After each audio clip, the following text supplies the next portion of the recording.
You've already learned how to use your flight instruments to fly straight and level, turn, climb, and descend. You know, the usual kind of maneuvers.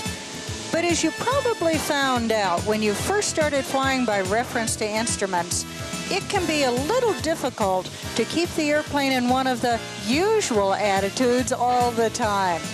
Maybe your chart falls off your lap, and when you lean over to pick it up, the airplane seems to develop a mind of its own.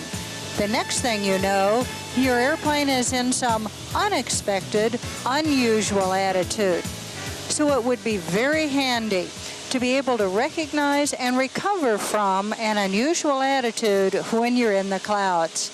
Now, I'll be wearing foggles for this because the whole idea is you don't really know how you ended up in that attitude. And I'll give you some tips that will help make recovering from this situation really easy. We'll begin at an altitude of 3,000 feet AGL, so there's plenty of room to recover.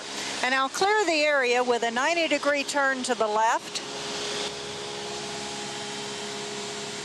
and a 90-degree turn back to the right.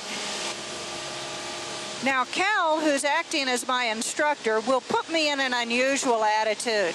And when he tells me to recover, I'll try to figure out what attitude I'm in and then recover to level flight. Cal, would you take the controls? I have the controls. Now that I have my foggles on, I'll close my eyes and look down in my lap until Cal tells me it's my airplane.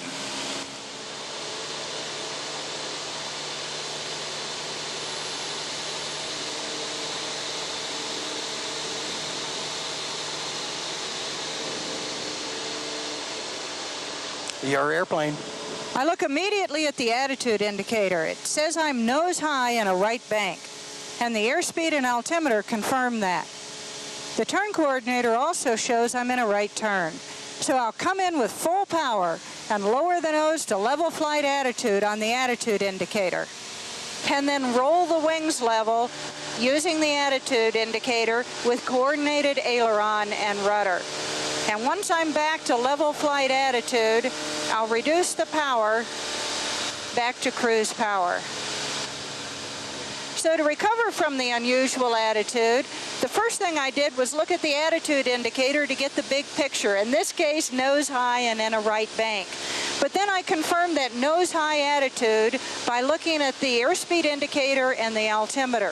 The airspeed was below cruise, well below cruise and decreasing, and the altimeter was showing a pretty hefty rate of climb. So that confirmed the nose high attitude.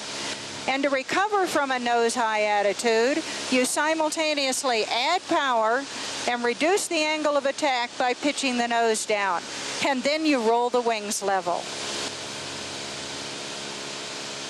There's another way that sub-flight instructors and some examiners like to do unusual attitudes, and that's to have you, the student, put yourself in one.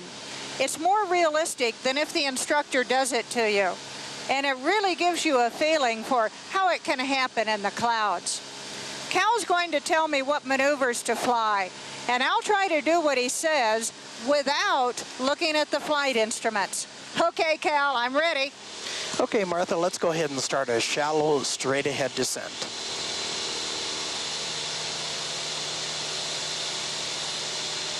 Level off here. Now do a 30-degree left bank. Roll level.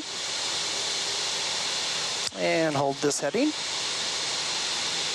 Okay, go ahead and recover from this. I look first at the attitude indicator. It says I'm nose low in a left bank, and the airspeed and altimeter confirm that. The turn coordinator confirms I'm in a left turn, so I'll reduce the power. I don't want my speed to pick up anymore, and roll the wings level. I want the wings level with all the lift pointing up and the load factor off the plane before I bring the nose up. And then I raise the nose to level flight attitude. And once I'm in level flight attitude, I'll bring the power back to cruise power. So again, the first thing I looked at was the attitude indicator to get the overall picture. And if you're in a nose low unusual attitude, you want to reduce power to keep the speed from building up anymore. Reduce the load factor by rolling the wings level, and then raise the nose to level flight attitude. Cal, would you hold the controls, please? I have the controls. I have the controls. Your airplane.